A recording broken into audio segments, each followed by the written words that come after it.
Я ухожу. И в сортире их замочат, в конце концов. Свобода лучше, чем не свобода. Крым и Севастополь возвращаются в родную гавань.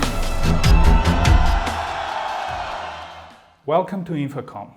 In the new episode of Focus on Russia, our guest is Vicken Cheterian. Mr. Cheterian is a lecturer of international relations at the University of Geneva. Dr. Cheterian, thank you for accepting our invitation. Thank you for having me.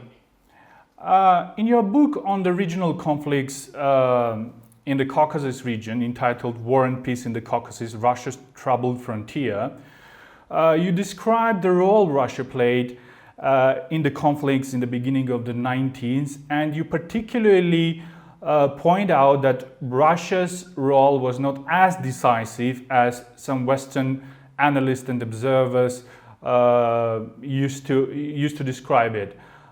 Could you compare the role of Russia in the First Karabakh War and in the Second Karabakh War in 2020? How the role has evolved in the last 3 decades?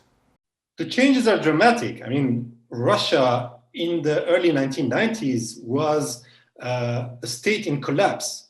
Russia in the beginning of the 1990s was still the Soviet Union, right? And then by the end of 1991, the Soviet Union collapsed. And from the outside, external people have difficulties to imagine and even less to analyze the depth of the collapse of the Russian system. It was a collapse of a state. It was a collapse of an empire. It was a collapse of an ideology and value system. And Russia, at the time of the First Karabakh War, between late 1991 and May 1994, was completely disoriented. Now, many in the West think that Russia manipulated those conflicts, which is only partially true. And many think that Russia played a major military role in these conflicts, which is also partially true. In the first months following the emergence of independent Russia, Russian political leadership in the Kremlin had nearly no oversight and nearly no control over the Soviet military bases left beyond the borders of the Russian Federation. Most of these troops, soldiers and officers, did not receive their salaries, had no guidance, had no orders, and they were forced to sell their weapons and to sell their services in conflict zones to just gain some cash and have some food. So in the early periods of the conflicts in Karabakh, but also in South Ossetia, in Abkhazia, many Russian soldiers simply sold their services on both sides of the conflict parties. With time, by the end of 1992, and for sure in 93 and 94, Russia became more organized. The defense ministry and the foreign ministry tried to coordinate their policies. Major differences still remain, but they tried to coordinate. But overall, in this period, Russia was in a state of retreat, was in a state of collapse, and was trying to keep parts of its former authority and part of its former hegemonic power by playing different roles in different periods of the conflict. Now, in the Second Karabakh War, the situation is completely different. Russia in 2020 is no more a power in retreat. Russia, even in the Caucasus, after 2008, it stopped losing ground. The war in Georgia in 2008 was exactly about that. Russia was not ready to lose ground anymore, to lose influence anymore. So Russia in 2020 had all the means to intervene, had all the means to create the conditions of this conflict, and that's what Russia did. Russia tried to play the mediator between the two conflict parts, so that out of this role of mediator, Russia gains the most out of it. And in fact, if there's one side which won the most out of the Karabakh War of 2020, it is Russia. Without being part of the conflict, Russia advanced its positions, advanced its troops deep into the South Caucasus. And I think in the future, Russia will continue to play a major role in the South Caucasus and will continue to use its advantage that it gained from the war, the Second Karabakh War, to spread its influence even further in the South Caucasus, namely inside Azerbaijan. But I might even think that Russia is planning also to spread its influence further inside Georgia.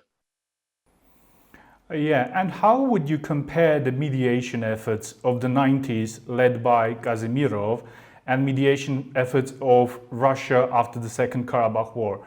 Isn't there some sort of similarities between the monopolistic role of Russia back in the 90s and now after the Second Karabakh War? Diplomatically, Kazimirov and the Russian role of mediation back in 92, 93, 94 was in very harsh competition with the West. You might remember that there was this CSCE, which later became OSCE, which represented mainly Western states, European, as well as US, North American, that were trying to play an important diplomatic role, political role in the South Caucasus. And in this, Russia had a serious competition back then. Now, at the same time, it was evident that the West was not ready to engage major resources in the case of the Karabakh conflict. If we compare the fact that the Karabakh conflict mediation was handed over to OSCE, compare this with Abkhazia, where the UN was the mediator, or compare this with the conflicts back then in the Balkans.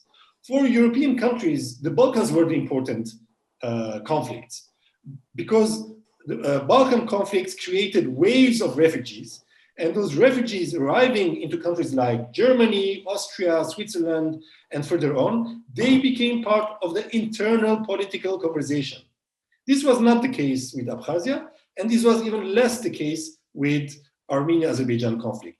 So that's why the role of mediation was given over to OSCE.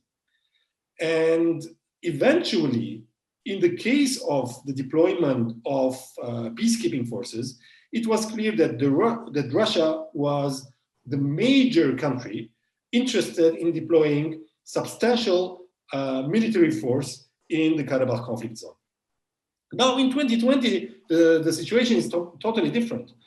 From the first day of the conflict, Russia became evidently the main mediator. And although the second and the third ceasefire agreements were signed and mediated by Paris and Washington, DC, still this was only formal. Russia was, and especially Putin himself, was the person mediating between Baku and Yerevan. And eventually, it was Russia and Putin in person who decided the time when the military phase of the conflict was going to stop. Even before declaring the 9th of November agreement, Russian troops started moving from their bases in Armenia to be deployed in the Karabakh conflict zone. And this was a clear signal to Baku that this was it. Its territorial gains had gone even beyond what was acceptable for Russia, and it was time to stop the military phase of the conflict. So Russia today is clearly in a dominant position, diplomatically as well as militarily, in the balancing act that it is playing between Armenia and Azerbaijan over the Karabakh conflict. Yeah. I completely agree with the points you made, and I would like to further discuss an article, a piece you wrote for CivilNet, entitled "Armenia Urgently Needs to Reform its Diplomacy." In that piece, you make a point and I'm now quoting that part of the article, that the second important task is to become relevant to Russia. Armenian policymakers took Russian support for granted. In the post-war period, Armenia is even in greater dependence on Russian military support and the burden on its resources. This support will not materialize if Armenia is unable to provide services in return to Russia. First of all, how could Armenia become relevant again for Russia? And what sort of services can Armenia provide to Russia? This is evidently a difficult question right now. After 2020, after Armenia is now defeated militarily, after Armenian politicians are humiliated in front of the Azerbaijani victory, this is very difficult. But I think Armenia has resources, internally and externally, to become relevant regionally, but even internationally. And for this, Armenia needs to think in a complex manner and to create the instruments to develop the institutions to solve a certain number of problems that can be relevant not only for Armenia's foreign policy, for Armenia's defense policy, but also it could be relevant to Russia. And by becoming relevant to Russia, Armenia can pretend to be a partner with Russia, which is not the case now, and which was not the case for a number of years, even before the 2018 revolution and the coming of Mr. Pashinyan to power. Even before that, Armenia was in a very weak position, and there were evident gaps in Armenia-Russia partnership. So just to give you an example, Armenia has enormous potential for lobbying in a number of countries. Just to mention two very important countries. One is France, a major country in Western Europe, member of the European Union, UN Security Council permanent member. The other country is USA. So Armenia should develop and should institutionalize those potential influence mechanisms inside France and USA to serve Armenia's foreign policies. And by doing that, to help Russia solve certain issues. If Russia needs certain mediating role to be played, if Russia wants to contact certain American, certain French politicians that have good relations with Armenian influence groups in these countries, by doing that, by playing this role, Armenian diplomacy could become relevant to Russia by solving certain problems for Russia. And by doing that, Armenia can pretend to be a junior partner, but nevertheless a partner with Russia. Today, it's not the case. Yeah, and I would like to finish our conversation with a question about the possible normalization process between Armenia and Turkey. We've seen that Russia's signals to this possible process were quite positive. And it's interesting because before that, Russia seemed to be really not happy about possible rapprochement between Turkey and Armenia. So what do you think? Why is Russia's stance, Russia's position is different now? Russia is demanding that communications in the South Caucasus should be opened, that there's no more reason to keep the Armenian-Azerbaijani borders closed, as well as Armenia-Turkey borders closed. So Russia, at this moment, my understanding at least, is that wants to stabilize the situation. And Armenia-Turkey normalization would be in harmony with this aim of Russia. Moreover, unlike in the period between the Velvet Revolution in Armenia and the eruption of the Second Karabakh War, relations between Yerevan and Moscow were not very clear. They were quite ambiguous. Today, there is no doubt that Armenia is back into the sphere of influence of Russia. So there's no doubt in that. As a result, I think Russia is more confident that Yerevan will not attempt, and Yerevan should not attempt, to play any kind of games that would put into question Yerevan-Moscow relations. This does not mean that Yerevan will not and should not seek normalization of relations with Turkey. This does not mean that Armenia should not develop its independent foreign policy towards France, European Union, USA, Saudi Arabia, and Pakistan. This doesn't mean that. But Yerevan should have a very intelligent and very complex foreign policy.